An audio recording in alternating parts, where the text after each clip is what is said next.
Yes, guys, how you doing? Welcome back to the Spurs Talk Show. I'm Sean Butler. Bugsy Malone is down here doing the things that she loves. We hope you are doing the things that you love with those that you love to do them with. Guys, do me a favour before we get into this, I think hopefully quite an interesting transfer news, views and clues update for you. If you don't mind, can you please smash the like button, smash the granny out of it, just like Bugsy is asking you to.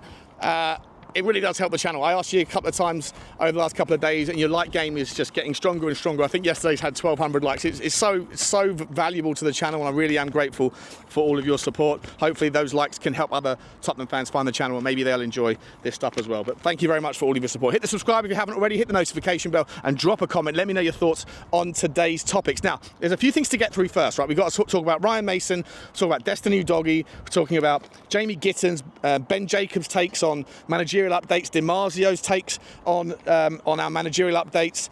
Also, a little bit more about Leroy Sane. But after that, guys, we're going to pivot towards this update from Ben Jacobs. Sorry, from Give Me Sport, I think it is. That's talking about Eberechi Eze and the connotations of the take, if true, could mean that there's certain outcomes, certain consequences where Tottenham might have to trigger the release clause, and in so doing that might give us some insights, hypothetical of course, into what the rest of our transfer window may or may not look like. So stick around for that. But before we get into it, let's start off with Ryan Mason. The news is out that he is confirmed now as West Bromwich Albion's new manager. A wonderful sort of success story for him. I really hope that he goes on and kills it over there and absolutely smashes it out of the park, and that one day, whether it be in a few years time or several years down the line, that he comes back to Tottenham, which is his kind of spiritual home, and that he can take us to glory as well. But best of luck to Ryan Mason. I think it's important, it's about time that he did fly the nest and that he did go off and sort of seek out his own success stories away from Tottenham Hotspur. And like I say, if they all work out the way we hope they will for him, then he can come back and be a legend at Tottenham again in a few years down the line. Let's move forward, guys, to some stories, sticking with the managerial kind of conversation, if you like, for a moment. First and foremost, we have Mario that's come out and said that the chances of Ange staying have increased. Now, over the last 24, 48 hours, I think I've lost count of the amount of times that I brought out managerial updates regarding Ange, that at 1 minute saying that there's less than 5% chance of him staying, and that those odds have decreased in the last 24 hours, when I was thinking, well, how could they have decreased in the last 24 hours? He's on holiday, so is Levy. The title's been won, or the trophy's been won. What could possibly have happened in the last 24 hours that have made his 5% chance, according to those reports, decrease? Then you see the stories out that he's staying, and these are coming out from credible sources. Then it's 50-50, it's on a knife edge. No one seems to know. TalkSport doesn't know, Sky Sports doesn't know, Mario doesn't know, Ben Jacobs doesn't know. No one seems to know what's going on, and I find that stuff just a little bit embarrassing, because, as I say, I've been saying it for a long time, if you were if you want to be valued at £4 billion, act like a £4 billion company. And these sorts of things where you still don't know how you feel about Ange Postecoglou is just incredibly, it stinks of like amateur hour at the bar, where you don't have contingency plans, or you don't have a clear conviction of what you want to do.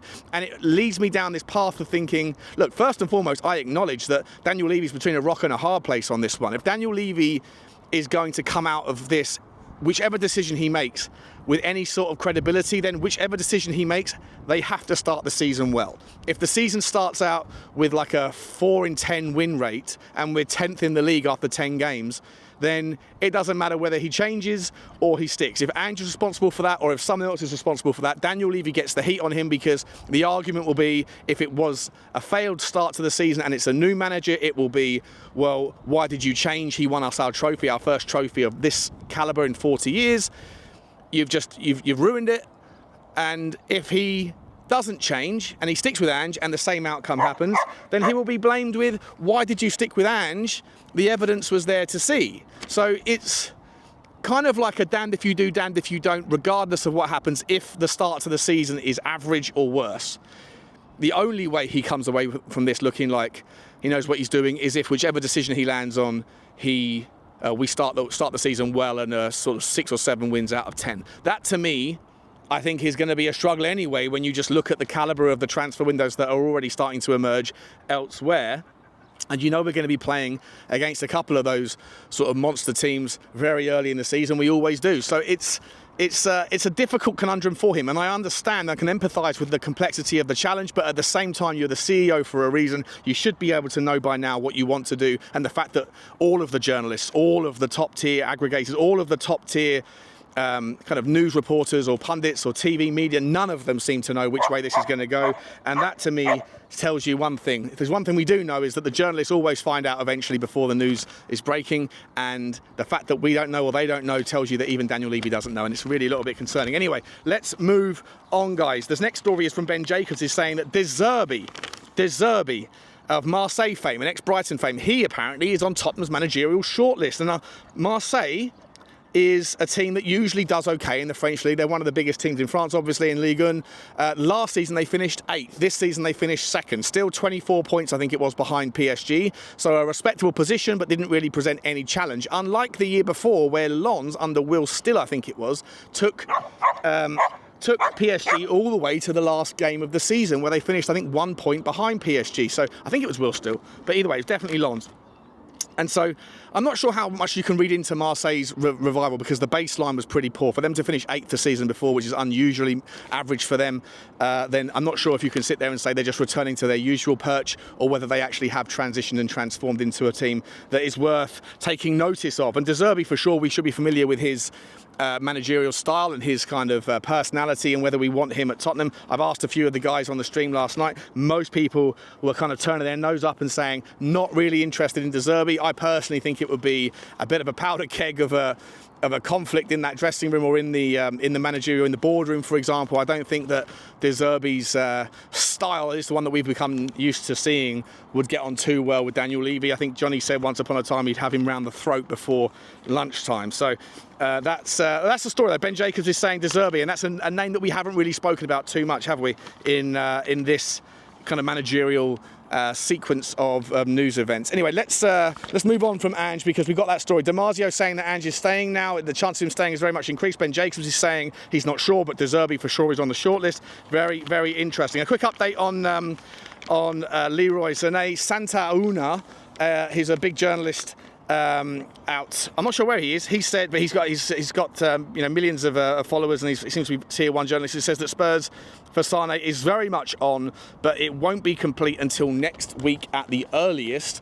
I guess that's in line with when some of the figures around Tottenham Hotspur's decision-making board get back to work. So we'll see about that one. But we'll park that story for now, because we've got a couple more to get through. First and foremost, Destiny Udogie. Destiny Udogie is apparently a strong target for AC Milan. That is coming from Gazzetto dello Sport, big Italian sports outlet that understands, I think, more than most, what the desires are of the Italian teams. And they're saying that they're looking for a potential replacement for Theo Hernandez, who, by the way, is also on the transfer target list of Tottenham Hotspur. Now, I don't for a second believe that Destiny Udogie will be allowed to leave Tottenham to go back to Italy unless Destiny Udogie really wants to. I think he's too valuable. I know that Manchester City are looking at him as well, but ultimately, I think that we need to keep him, because despite the fact that he had a really sort of struggling second season at Tottenham, he wasn't great for the most part. For about 7 months, he was pretty poor.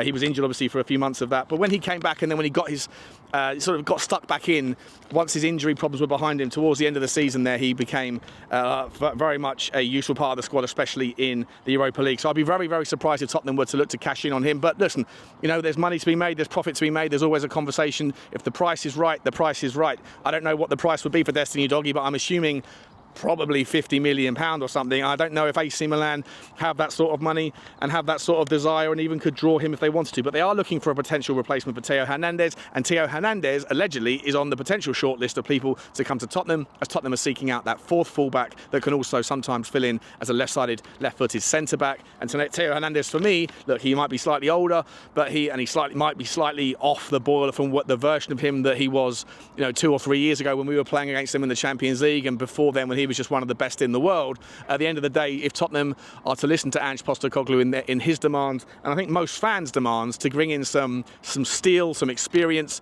some age, some wisdom, and some top quality that can help us negotiate the challenges of the Premier League and the Champions League next season, and hopefully beyond, whereby we can mix that kind of youth-centric model now with some ready-made players, then Theo Hernandez, for me, is a player that absolutely ticks those boxes. Serious professional, done it all, won it all, and has played at the highest level for the longest time. Would he want to come to Tottenham and just be a kind of a contender player that can sit in and get amongst Micky van der Ven's minutes when he goes out injured, and also Destiny Udogie, because he's also injury prone? Listen, maybe you could convince it. Wages may be an issue. I'm not sure what he's earning, but it'll be an interesting story. But that's the story today.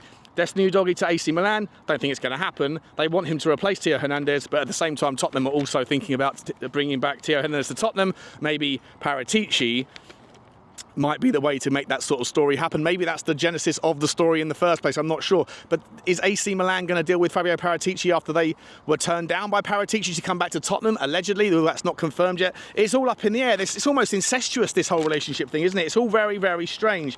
Anyway, guys, let's move on to the next story, right? So this is one about Eberechi Eze. Now, we all know that Eberechi Eze and Tottenham are kind of like peas and carrots, right? We're waiting for him to come. We hope that he will be here.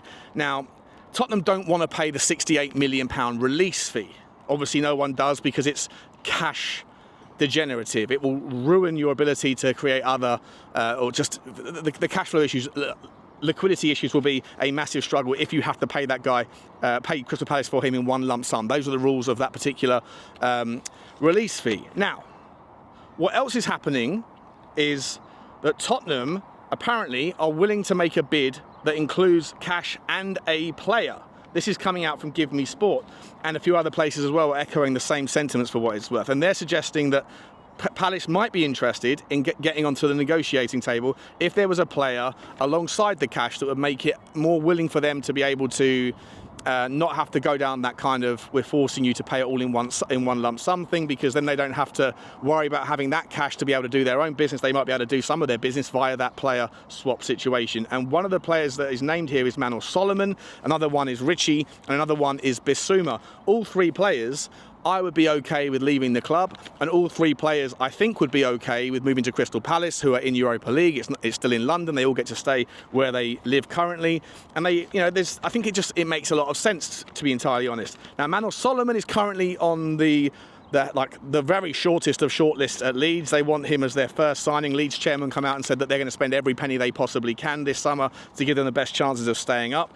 Richalison, we know, is more focused on sort of staying in a high quality league so that he can stay fit, hopefully, and also be sort of in the eye line of the Brazil selectors to make sure that he's available for the World Cup. Now, Crystal Palace for sure is a place that he might be able to go and then compete with Mateta, but then Mateta is also on the targets of lots and lots of Premier League clubs. Manchester United are looking right now at Jean-Philippe Mateta, so could Richarlison be an interesting replacement and therefore make the Eze story make more sense? Bissouma as well, a player that I think we're all going to have to shake hands with, that when he's on he can be electric, but when he's not he can be a little bit sloppy and make silly mistakes and cost Tottenham in big moments. And so all three players that are potentially on that list are viable options, and I think it all makes a little bit of sense.